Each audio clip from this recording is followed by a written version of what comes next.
Hey guys, it's Jeff from Pressure Luck. Ooh, look at this fancy schmancy studio setting. Ooh. So I wanted to share a couple of tips with you guys that I find that might be really useful for a lot of people. Some might be obvious, some might not be so obvious, but some people are new and novices to this whole game. So I want to be able to share some things that I feel are really fundamental and basic. So let's start with tip number 1. So let's say your Instant Pot has come to pressure, or you think it has, and it starts counting down, but the little notch in the top, the little pin, isn't going all the way up and smoke is still coming out.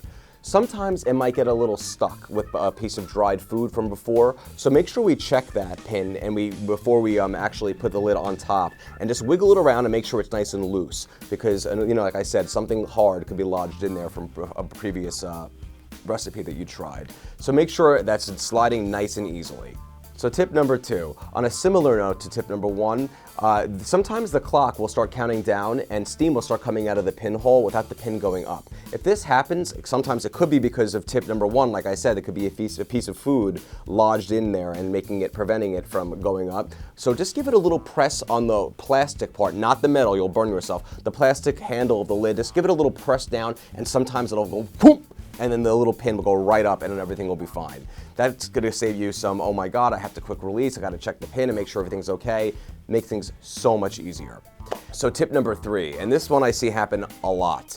So basically what happens when there's steam coming all throughout the sides of the pot, and it's when it's coming to pressure, and what's going on here? Chances are you took your sealing ring off, the little rubber piece inside, and you didn't put it back properly. So make sure it's completely back in properly, and if that happens, then it's going to be just fine. If the sealing ring is not in properly, it won't come to pressure. The sealing ring is a key and critical piece of equipment to the Instant Pot, so if it breaks or anything of that nature, just get another one. They're easily replaceable. But just make sure it's in and it's properly secured before you put the lid on, otherwise that steam should go out the side and it's gonna just make you annoyed. So tip number 4, and sometimes people seem to get nervous when they see this, but it's absolutely part of the cooking process. When the screen says L0:00, that means that the pressure cooking has completed, it's run, it's finished, and the clock is gonna then actually start counting up.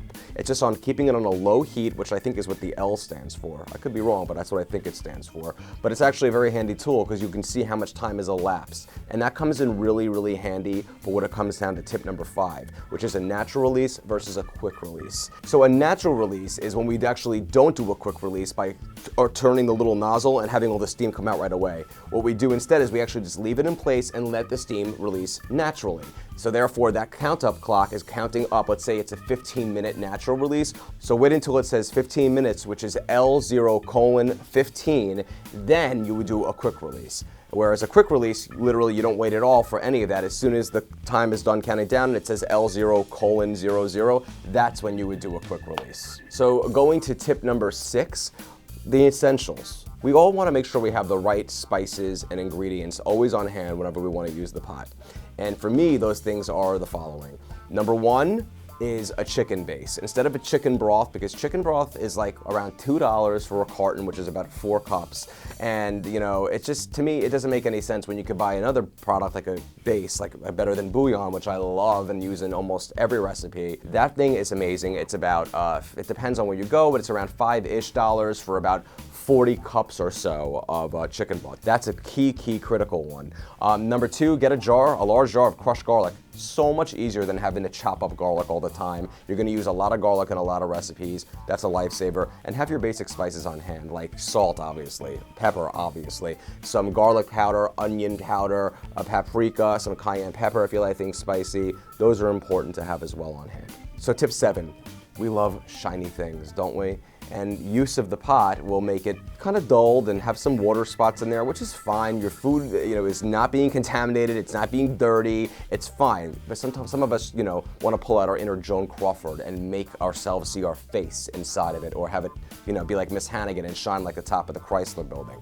So to make it real pretty and nice again, what we want to do is take about half a cup or so of white vinegar and just dump it so it's on the bottom level of the pot and just let it sit there for about 5 to 10 minutes. You can also use this thing called Barkeeper's Friend, a lot of people use, but just let it sit on the bottom of the pan, coat the whole bottom for about 5 to 10 minutes, and then just simply dump it out, and then just rinse out the bottom with a nice sponge, something that's good and durable, and then poof, it's gonna look pretty much as brand spanking new and as shiny as ever. You're gonna be able to see your face and look at your reflection and make sure there are no poppy seeds in your teeth.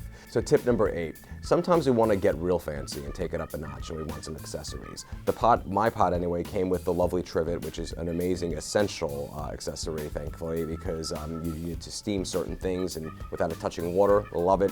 But sometimes we want other things. Like let's say for instance we want to blend something inside of there. An immersion blender is an amazing thing to have. Or if you want to make a cheesecake, you should get about a 6-inch diameter by 3-inch in height springform pan or a push bottom pan. You know, sometimes people want little steamers. If you want to do a pot and pot recipe, also comes in very handy. Tip number 9 is actually something that's really basic, but some people are confused by. Sometimes when you want to switch gears in the pot, like for instance, if you've just sauteed in there and you're going to now go to pressure, you can't just hit the button that says manual to go to pressure. You have to hit the keep warm cancel button first so it reads off on the screen, then you have to go to the next step.